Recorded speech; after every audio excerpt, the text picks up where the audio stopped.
right now, Celebrity Sleaze, presented by McDonald's. The best part about working at McDonald's is the people. Oh, Will Smith has some fatherly advice for soon-to-be dad Justin Bieber.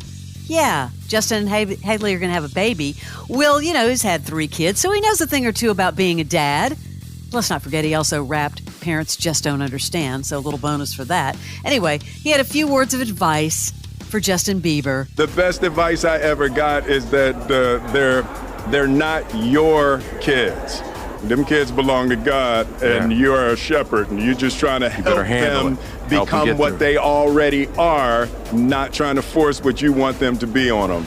Sounded like the old Will Smith, didn't it? Isn't it funny how he has just wormed his way He's back in, methodically back into it?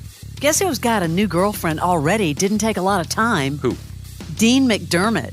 Yeah, completely moved on from his marriage to Tori Spelling. This is crazy. He made it IG official. His new girlfriend, Lily Kalo.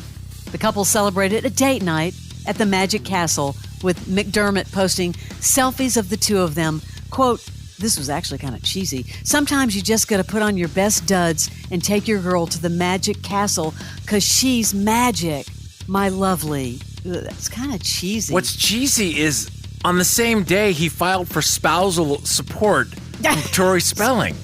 I mean... What? Hey, hon, I'm going to file for this spousal support. Let's go to Disney. Well, I guess Tori's happy for him because she commented on the post, love you both. Really? What? Does this girl know what she's getting into? Wow. I mean, they got 5 kids together. I don't know. Love you too? Love you both? Wow.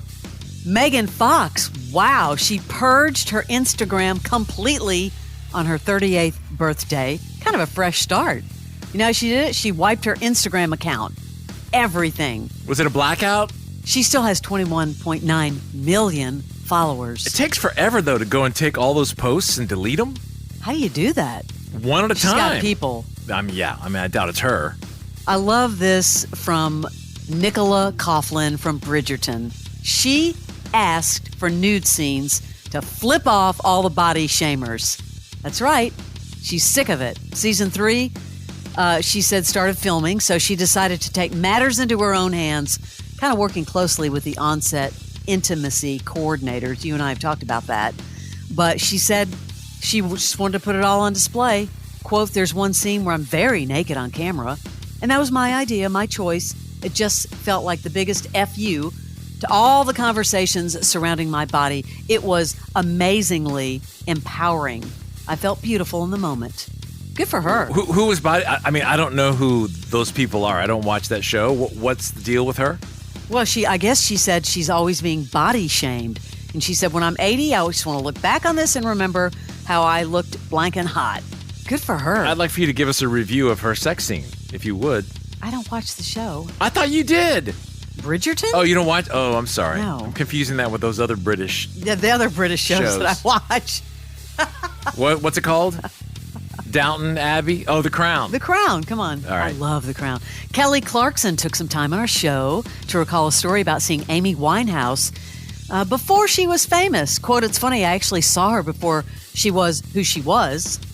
She told Marissa Abella, that is the artist or the actress who plays Amy Winehouse in Back to Black. She said she was just coming over with her boyfriend, and it was while I was shooting this movie that I absolutely hated, From Justin to Kelly. Oh, yeah. Here's what she had to say. We all did a karaoke night, and it was before she was her. And she almost sounded a little different as well. It was like before she became like Amy Winehouse. I don't think she had a record deal or anything at that time. Yeah. But it was like, we all went to karaoke, and she sang like Etta James, and I was like, wait, what? Yeah. I heard she's very sweet. I've said this on the air before. This resort that we used to work with for years called Cap Maison in St. Lucia. She used to hang out there at this teeny bar, like 6 seats. Kelly Clarkson? No. The other one. woman, Marissa Abella? No. Amy Winehouse. Yeah. Amy Winehouse. It was because she's, a British citizen, and it was a British island. So she, for some reason, took a liking to this place. And they said she was the most normal, down-to-earth, sweet person ever. What a tumultuous life she had. I have heard bad reviews, though, about this particular movie. I don't know if you have or not. Back to Black. People are trashing her. They're trashing the singing, which it's supposed to be early in her career. I know. I thought kind of thought she sounded like her. I thought so too. Well, a few years ago, MoviePass offered a deal that didn't seem to make sense. It was like for $10 a month, you could watch as many movies in the theaters as you wanted. Kind of seemed like it was too good to be true. Well, the company eventually shut down after burning through piles of cash. Now, the true story about how this movie company quickly rose and fell in a new doc. It's called MoviePass Movie Crash on HBO. The doc covers how the original founders of the company got thrown out, the huge spending on partying, and the eventual shutting of their doors in 2019. They burned them $250 million. Whoa. Meanwhile, there weren't extension cords to plug our computers into. There were hundreds of thousands of customer service tickets. A customer sent a box of to the office. I will 100% watch this, but Me I did. too. When that came out, I thought that was the weirdest. Like, it wasn't going to save the movie industry. It was going to break them.